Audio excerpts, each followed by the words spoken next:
Yeah, all right. Well, first of all, good morning. Good morning. A dream is a wish your heart makes. Have faith in your dreams, and someday, your rainbow will come smiling through. Do you remember that song? Yes. Where was that from? Somewhere over the rainbow. Cinderella. Cinderella. Yes. Cinderella. So, is it true that if you keep on believing, the dream that you wish will come true? I hope. Well, let me tell you a story. This is a little story about a young lady named Maria. Now, Maria was a young single mother who desperately wanted to win the lottery. And she prayed for it to happen, but it didn't. And then one day, she lost her job. And that night, she knelt down and prayed more fervently to God to please let her win the lottery. Still, nothing happened. The next day, her house caught on fire and burned to the ground. Now, unemployed, homeless, and totally distraught and desperate, she once again knelt down and prayed for God to let her win the lottery. There was a flash of lightning and a roll of thunder, and a voice from above spoke and said, "Maria, I hear your prayer to win the lottery. But Maria, you've got to do your part. You've got to buy a ticket."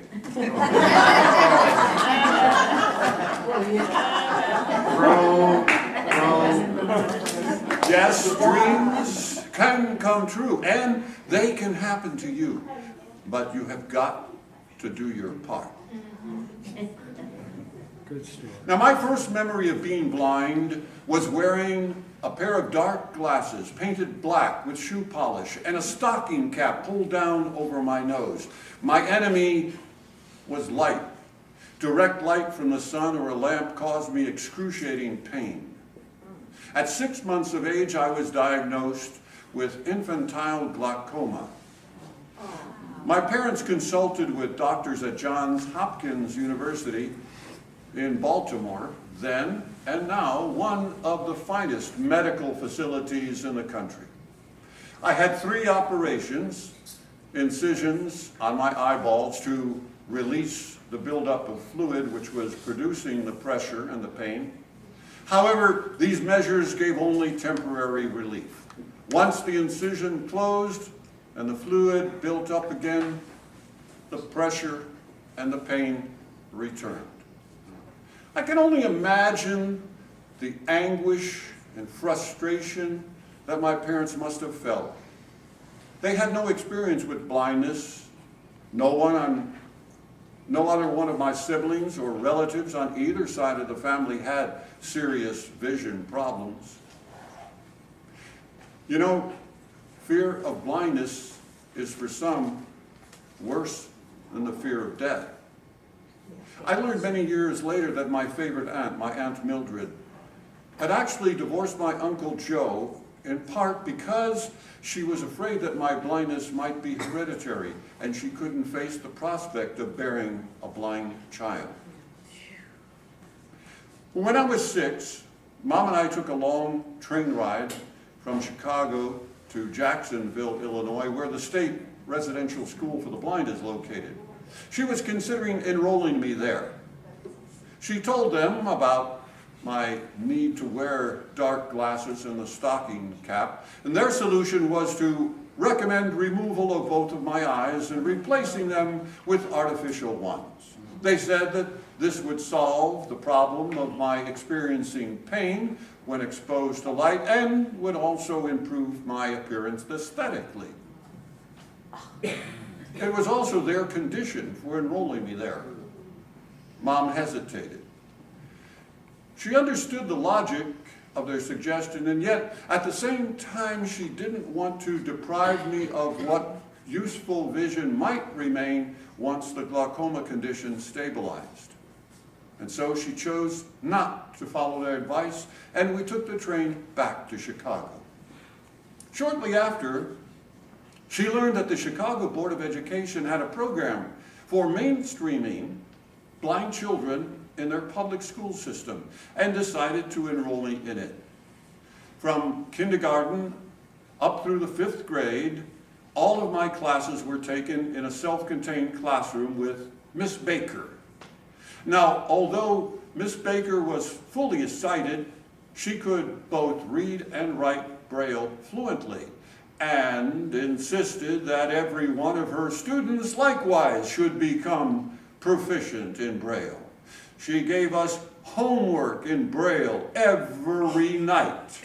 How I hated it then, but I'm really grateful to her for it today.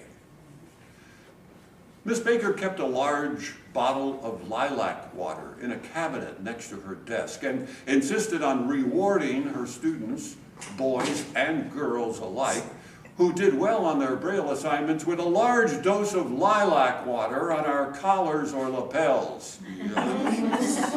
To this day, I can't smell lilacs without remembering those embarrassing perfumed baptisms from Miss Baker.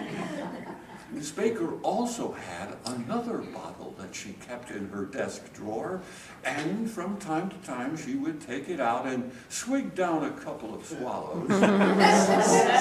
She told us it was her cough medicine. It sure smelled a lot like my Uncle Joe's Kentucky bourbon. Needless to say, she never offered to share. I've been a Braille user for over 70 years. Really over 75 years now. And I depend on it for both personal and business activities. For me, the conveniences of Braille is that it can be read without electricity, without batteries, in the dark, on the beach, riding on a bus, waiting in the dentist's office, or standing here in front of you reading a presentation like this one today. However, reading Braille sometimes can be a definite challenge. It was a wonderful surprise one sunny August afternoon in San Antonio a few years ago when I was visiting our beautiful botanical garden, where volunteers had placed Braille inscriptions on copper plaques identifying the plants and herbs. And I certainly appreciated their desire to make information accessible to blind folks like me. But I will tell you this, it takes a really dedicated Braille reader to be willing to run his or her hands across those brailled copper plaques after they've been heated up a few hours by the ferocious tropical Texas sun. During part of my early childhood, we lived with my grandmother and uncle in Chicago. This was right before my mom and dad separated. I was around 6 at the time. Uncle Joe was a diehard Chicago White Sox fan, and he liked to listen to the games on a big radio console in the living room. And that radio, which was taller than I, had a huge speaker. I was in awe of it, even maybe a little frightened by it. I was certain that the people who spoke on the radio must somehow be actually inside of that big brown box. Little did I know that one day I would be joining them. But it almost didn't happen. At age 19, I enrolled in my junior year at the School of Speech at Northwestern University in Evanston to study radio and television broadcasting. And not long after registering, I was summoned to the dean's office. And his purpose was to persuade me to choose a career other than radio. He saw too many obstacles, too many problems for a blind person to have to overcome to be successful in the field of radio. He began by explaining that in broadcasting it was essential to be able to tell time to the second. I showed him my Ingersoll pocket watch which had the glass removed so that I could feel the sweep secondhand. "Okay," he said, "you're also going to have to be able to read commercials and the news." I explained how those things could be done using Braille. He concluded by saying, "Well, Larry, there are going to be many obstacles you'll face as a blind person if you insist on entering this profession."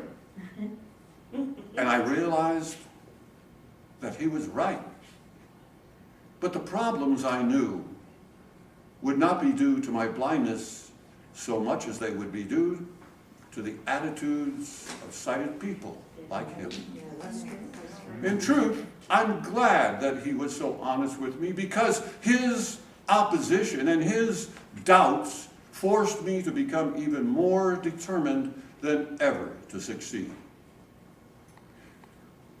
The winters in Chicago, Lake Michigan, is not a difficult journey when the weather was mild, but during mid-January it could be frigidly numbing, with the wind blowing off the lake at 20 miles an hour and the temperature hovering around 0. I remember once arriving to my 8 a.m. radio announcing class and asking the professor if he would please schedule me last to read the commercials we were assigned to read over the microphone, because my fingers were so frozen that I couldn't feel the Braille dots on my script. His reply drew loud laughter from my class. He said, "Ha! I thought I'd heard all the excuses, I guess. I guess I'll just have to give you an F for frozen fingers." I was privileged to be able to work in my chosen field of broadcasting, both radio and television, for over 23 years in both Mexico City and in the United States. I had the incredible thrill of working as a studio co-anchor during the 1968 Olympics in Mexico City, of being part of a news team that broadcast in Spanish the 1969 Apollo 11 first lunar landing, of being chosen as one of the featured international DJ hosts for the U.S. Army's program Hit Heard Round the World, of being invited to join another team that launched the first English language morning newscast on Mexican television, and as a top 40 DJ, the chance to meet and interview more than 24 top-name American artists who came to Mexico to perform at popular clubs and hotels, including Paul Anka, the Monkees, Sammy Davis Jr., Brenda Lee, the Letterman, Martha Reeves and the Vandellas, and Stevie Wonder, whom I had a foot race with at 3 o'clock in the morning. My first visit to Mexico occurred when I was 18. It was an exciting yet scary adventure. I was traveling by train along with my guide dog, Tasha, from Chicago to Mexico City. Upon crossing the border into Mexico, I tried in my limited Spanish to explain to the Mexican conductor my guide dog, Tasha's need to periodically leave the train. And he assured me that it would be no problem, no problema, senor. The next morning, at about 6 a.m., we got off the train so that Tasha could answer to nature's call. And no sooner did I remove her harness and leash when I heard 2 short whistle blasts and the train pulled away without us. I was stunned and scared. What to do? Here I was alone in a foreign country with my baggage on its way to Mexico City. Well, the outcome of this adventure, and many others that you can read in my first book, which is called Mexico by Touch, True Life Experiences of a Blind American DJ. I made 2 more visits to Mexico after that before deciding to enroll in graduate school and establish residence there, which I did for nearly 17 years. They were wonderfully exciting and memorable years. It was in Mexico City where I met Diana, my wife. Thanks to Diana and her incredible patience and invaluable help, as my typist. I completed my master's degree in economics and Latin American studies at the Universidad de las Americas at the age of 38. I worked as a radio DJ in Mexico City for 17 years, much of the time as a late evening host. It gave me the opportunity to talk with a wide variety of listeners. Lonely, confused, unhappy, frightened people. People wanting desperately to have someone to talk to, someone to confide in. I learned that you had to be a kind of a psychologist, a father professor, a friend. Mostly I just tried to listen. Of all the experiences, the one that stands out most in my mind involved a young woman named Jackie. Now, Jackie was in her mid-20s. She was bitter, depressed, and full of resentment. She felt that life had dealt her a cruel blow. But it wasn't until her fifth call that she revealed to me exactly what was troubling her. About a year earlier, Jackie had been in an automobile accident and as a result had completely lost her sight. She felt cheated by life and angry toward God. I gently asked her what she had done since the accident. "Oh, nothing really," she admitted. "Just waited and hoped that somehow, some way, some miracle will bring back my sight." Well, I tried to reassure her that being blind wasn't the worst thing in the world that could happen. I suggested that she needed to prepare herself in the event that a miracle might never come. I talked to her about learning Braille and about other services that were available to persons without vision, suggesting that she still could find purpose and meaning in life. Her response was to lash out at me in anger. "How would you know what it's like to be blind?" she challenged me. "It's easy for you to say it's not so bad, but you haven't been there." I listened to her tirade with calm compassion, letting her vent all of her bitterness and anger and fear. And then I said quietly to her, "Yes, Jackie, I do know what it's like. Because you see, I'm also blind." I wasn't prepared for her reaction. She became even more angry and shouted, "Why do you mock me? Do you think I am stupid? How is it possible that you can be a disc jockey and be blind? You are cruel and you're a liar." And with that, she slammed down the phone without giving me a chance to respond. I felt awful. I felt frustrated and guilty. Yes, I had told her the truth, but perhaps I should have waited or told it to her differently. I had gambled that my revelation would shock her out of her state of self-pity. Instead, it had enraged her. Did she believe me? Would she call back? I wondered, had I lost the chance to help someone in distress? I slept very restlessly that night. And all through the next day, Jackie's words kept coming back to me. "You are cruel." Was I, in fact, truly insensitive to her anguish? I've lived with blindness all of my life and have accepted its inconveniences. Perhaps because of this, I was not able to really understand or feel the deep fear and sense of helplessness and loss which she was experiencing. It can be a lot harder for someone who has had sight suddenly to lose it. For many, loss of sight means loss of independence, loss of self-confidence, even loss of the desire to live.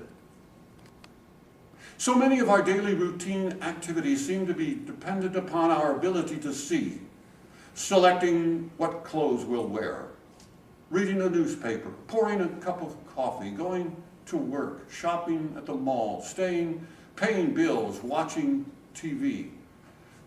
So many things. It seems impossible for a sighted person to understand and to imagine that these things can be done without sight. But they can. Perhaps some of them slightly differently, but they can be done. Of course, Jackie didn't know this. And the next night I waited and hoped and prayed that she would call back. And about an hour into the program, her call came. Well, I won't spoil the ending for you. I'll let you read it in chapter. Down south here, that people up north, especially in places like New York City and Washington, D.C., are rude and always in a hurry. But that hasn't been my experience. One time, I was strolling along Connecticut Avenue in Washington, D.C., and reaching the intersection, I had waited just a moment when a female voice asked, "Would you like help across the street?" "Yes, thank you," I replied. And to make casual conversation, as we crossed, I said, "Well, the weatherman says there's a 30% chance of rain today." "Indeed," she said. And we stepped up onto the curb and she was gone. Well, a couple of blocks further on, I came to another traffic light and stopped to listen for the traffic flow. And just then a female voice asked, "Would you like help across the street?" "Well, yes, thank you," I replied. And not being able to think of anything more original to say, I commented, "Well, the weatherman says there's a 30% chance of rain today." "Yes," she said, "I believe we covered that 2 blocks back."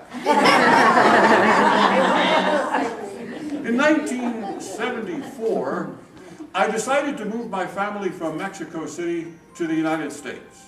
And not wanting to expose them to the freezing Midwest winters, we settled in San Antonio, full of hope and optimism.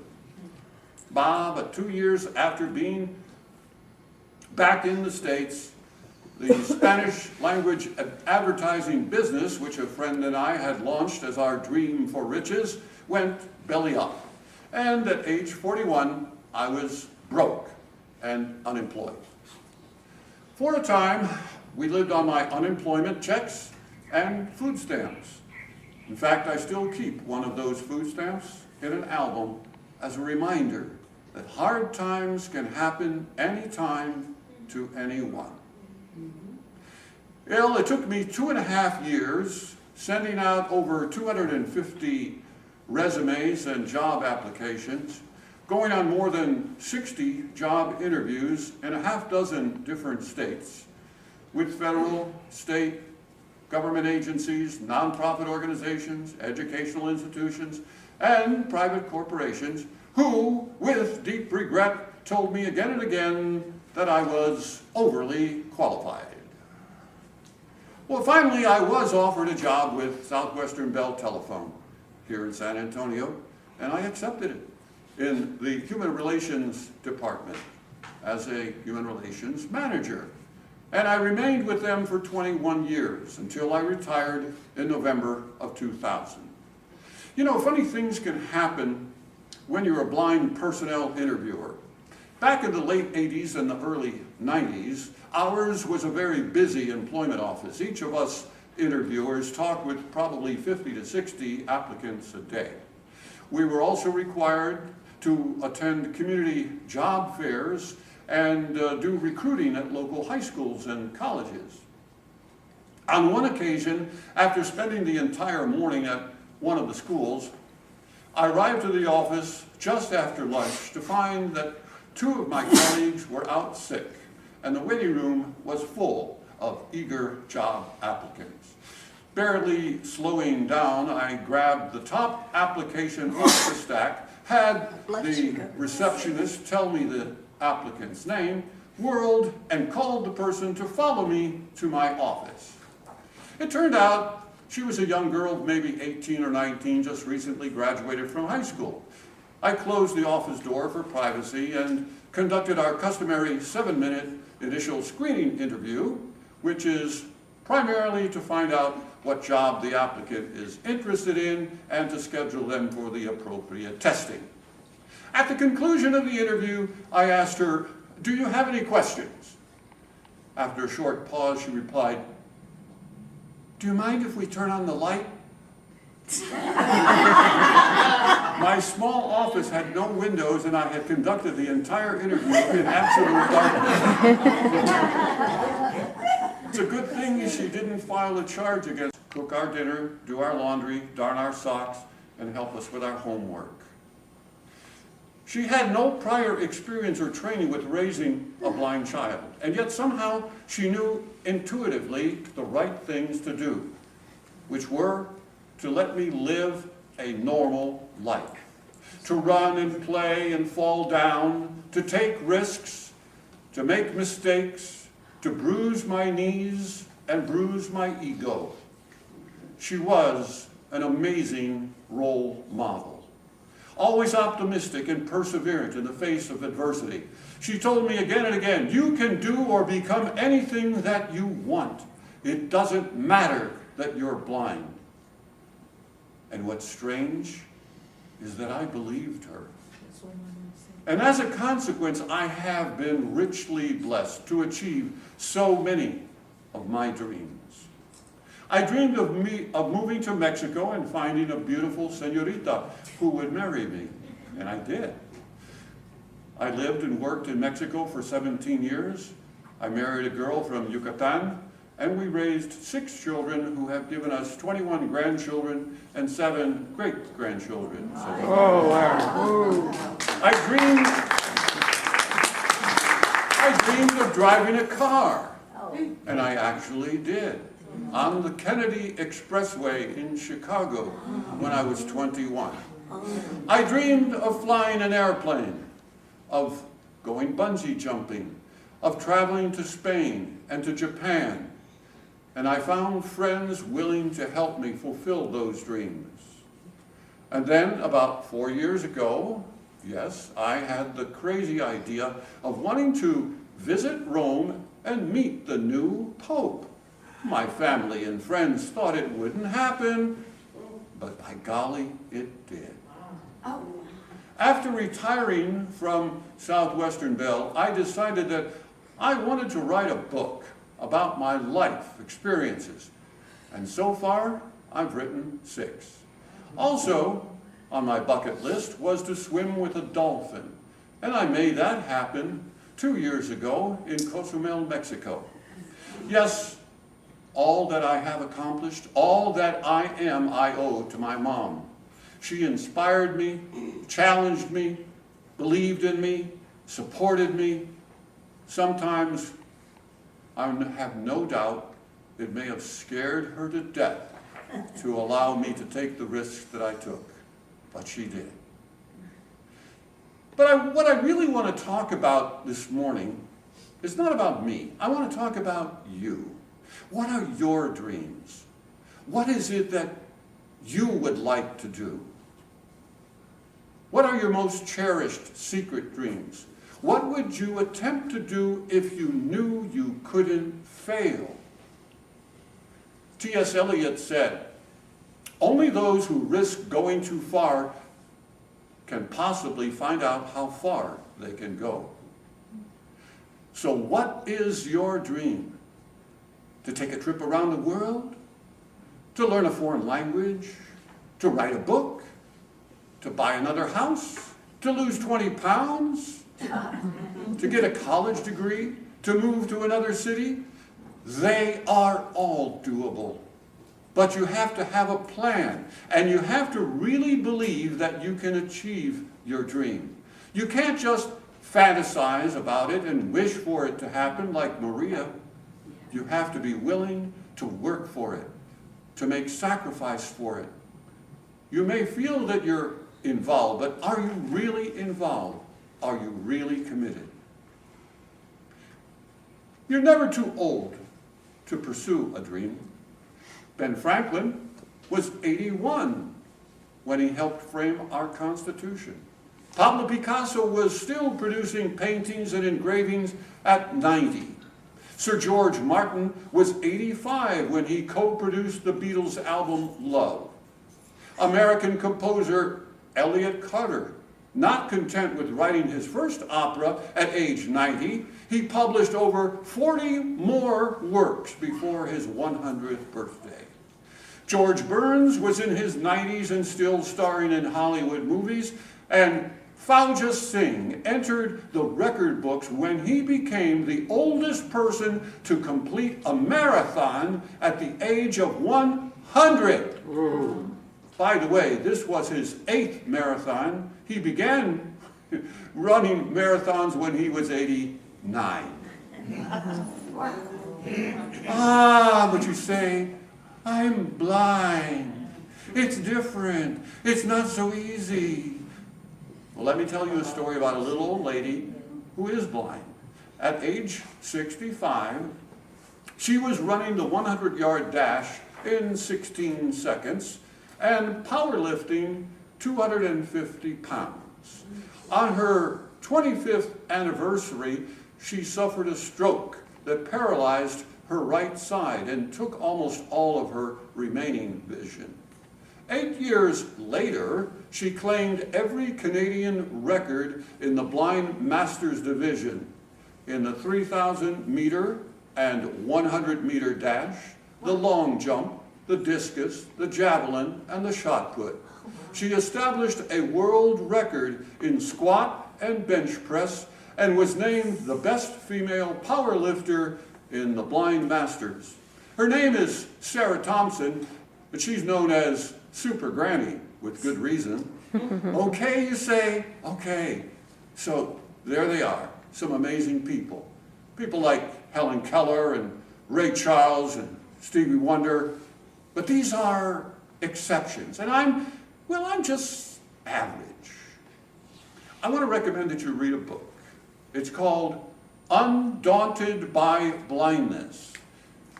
And it's available from the National Library Service in audio format, so you don't have an excuse to not get it. It's written by Clifford Oldstrom, and it presents a concise biographies of 400 people who refuse to let their vision impairment define them. You know, he could have written about 4,000 or maybe 40,000, because blind people are every day achieving success, fulfilling their dreams, doing amazing things, and you can too. You've got to shake yourself free of your doubt, of the fear of failure. See, in reality, failure is an integral part of the learning process. It's a stepping stone to success. Henry Ford said it best. He said, failure is the opportunity to begin again more intelligently. To dream anything that you want to dream, that is the beauty of the human mind. To do anything that you want to do, that is the beauty of the human will. To trust yourself, to test your limits, that is the courage to succeed. So believe in your dreams. Believe when others might not. Believe that there is light at the end of the tunnel and that you may be the light for some monthly basis in the Express News. And this one is called, Why Should I Care About That? I mean, I'm pretty happy the way things are going. The economy is strong. I have a nice house, 3 TVs, plenty of food in the pantry. The grandkids are doing well in school. There have been no school shootings where they go. My Social Security and Medicare seem secure, I think. I voted in the recent primary without any interference, as far as I could tell, from the Russians. The local police do a pretty good job of keeping crime pretty much under control and away from me. Yes, life is good.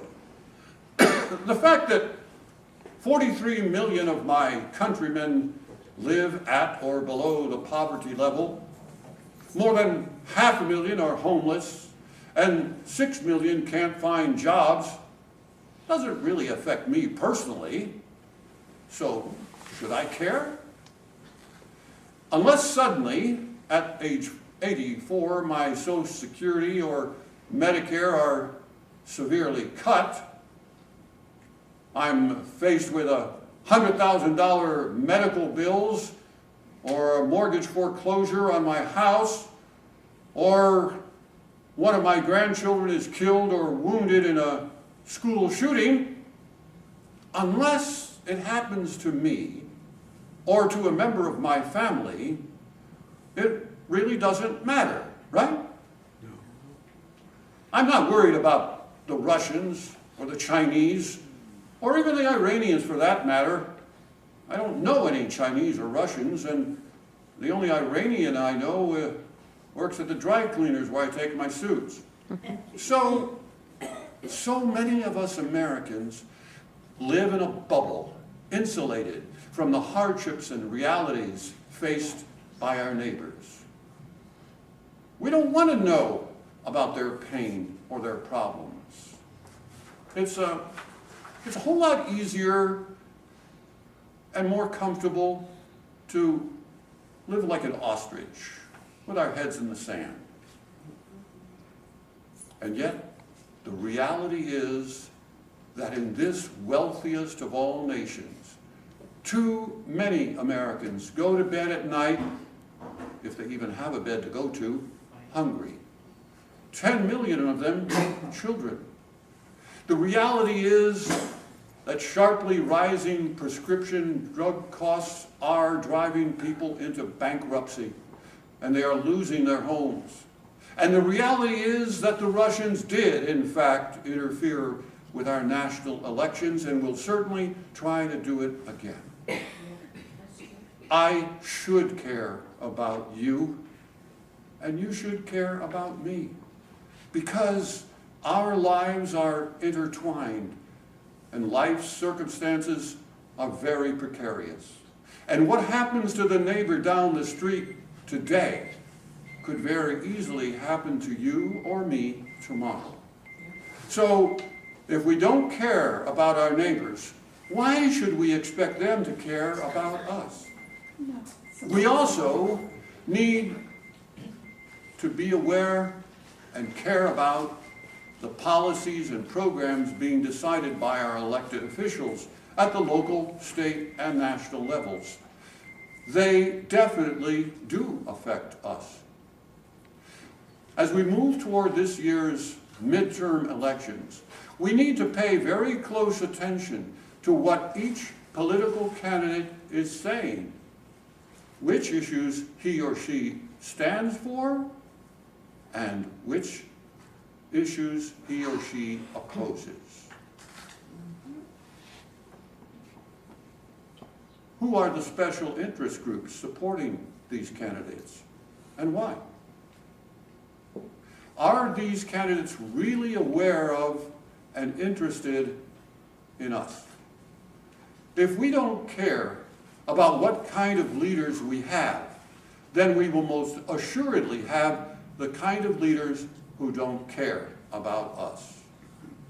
Apathy and indifference not only erode our democracy, but our human compassion as a society. And that's how I see it. Thank you.